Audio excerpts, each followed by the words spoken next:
Well, that was interesting.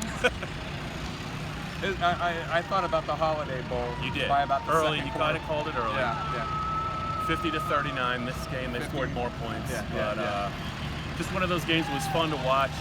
I thought in the end, Penn State had bigger, more athletic players, and they were a little bit more physical at the end. And I thought that some of their better players stepped up and turned the game. Yeah, they were a lot more physical. And early in the game, we're wondering when are they going to run the ball? When are they going to run the ball? I think they threw or ran throwing plays 8 of the first 9. 9 of the first 10. We're going crazy. Like you were going crazy. Well, this is an AAC defense. I mean, they got gashed by Tulsa for 275. Yeah. Why are they not running the ball? But then they finally did, and the holes were about as big as you want to see on a fast track. Yeah. Journey Brown went crazy. It's really impressive to think about what the Penn State running back room is going to look like if all 4 of these guys come back. And they have 2 really good true freshman recruits that are 4-stars. They're going to have 6 guys that can all play. Between that and the offensive line, I mean, this is a team that's going to try and run the ball down your face next year. They're going to be able to do it, I think, to most of the teams they're going to play. You got to give Memphis some credit here. I mean, they came out swinging. If you watch tape of these guys, even in AAC play, you knew they could score. I don't think they would have embarrassed themselves even against LSU, where the playoff 8 teams. They would have been 8 versus 1 at LSU. On offense, they would have scored. It would have been 91-34. Yes, they would have gotten plowed, but they would have scored 30. And I think they can score 30 on anyone. And Riley Patterson, who kicked 6 field goals, he's your guy. An absolute bowl record, bombing them. But Penn State had way too much physicality on the offensive line. And, you know, these games are always going to be a little wacky that way because you're almost like, when are these guys going to give up if you're Penn State? When are they going to give up? When are they going to? And then they never gave up. You know, it was wacky. Quick question for you. I'm pointing. Sorry, you're not a big pointing guy. Dave, where are you going to be in April of 2021? Why do you ask? Because you're going to be in Cleveland with me and Pickle covering Micah Parsons at the NFL draft when he goes, I think maybe in the top 5. Really? Yeah. You're putting yourself out there. I'm out there. That's a scalding take. We're at Cowboys Stadium, home. Not this, but where Roger Staubach played his football.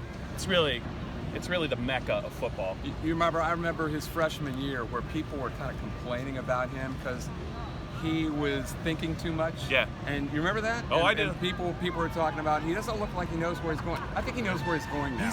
He knows where he's going, and he gets there very quickly. Yeah.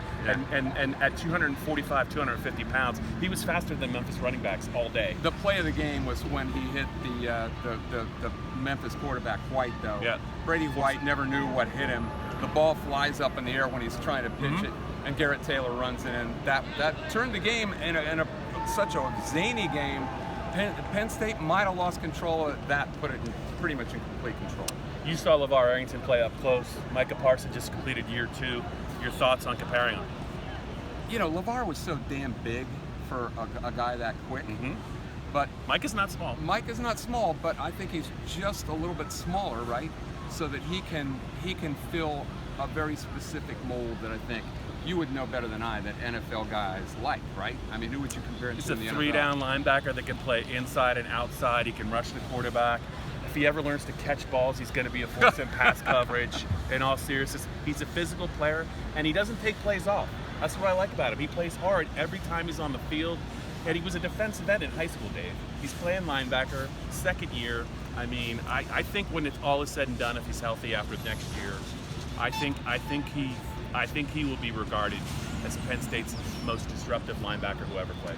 I thought an 11-2 season for this team was about as much as you could possibly ask. They went into a hornet's nest in Minnesota. And still could have won. They still could have won the game. I mean, if they get a completion on the last play, they're in the college football playoff. Yeah. They absolutely are. Yeah. They missed by that much. I thought they way overdid what I thought they could do. I thought it was an 8-4, 9-3 regular season team.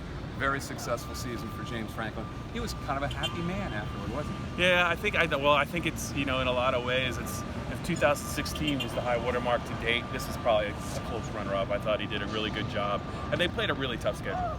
That's it from Bob Flounders' dream home. Cowboys-Redskins next week. At some point, yeah, people might not know he's a huge Cowboys fan. This place is a little big, huh? Do a little pan, Greg. Look, I mean, it's amazing. Just Craig, just do plain whatever Dave tells you to do. big. Just do It's it. just plain Just big. do it. It's the end of the year From AT&T Stadium in Arlington. in Arlington until spring. Adios.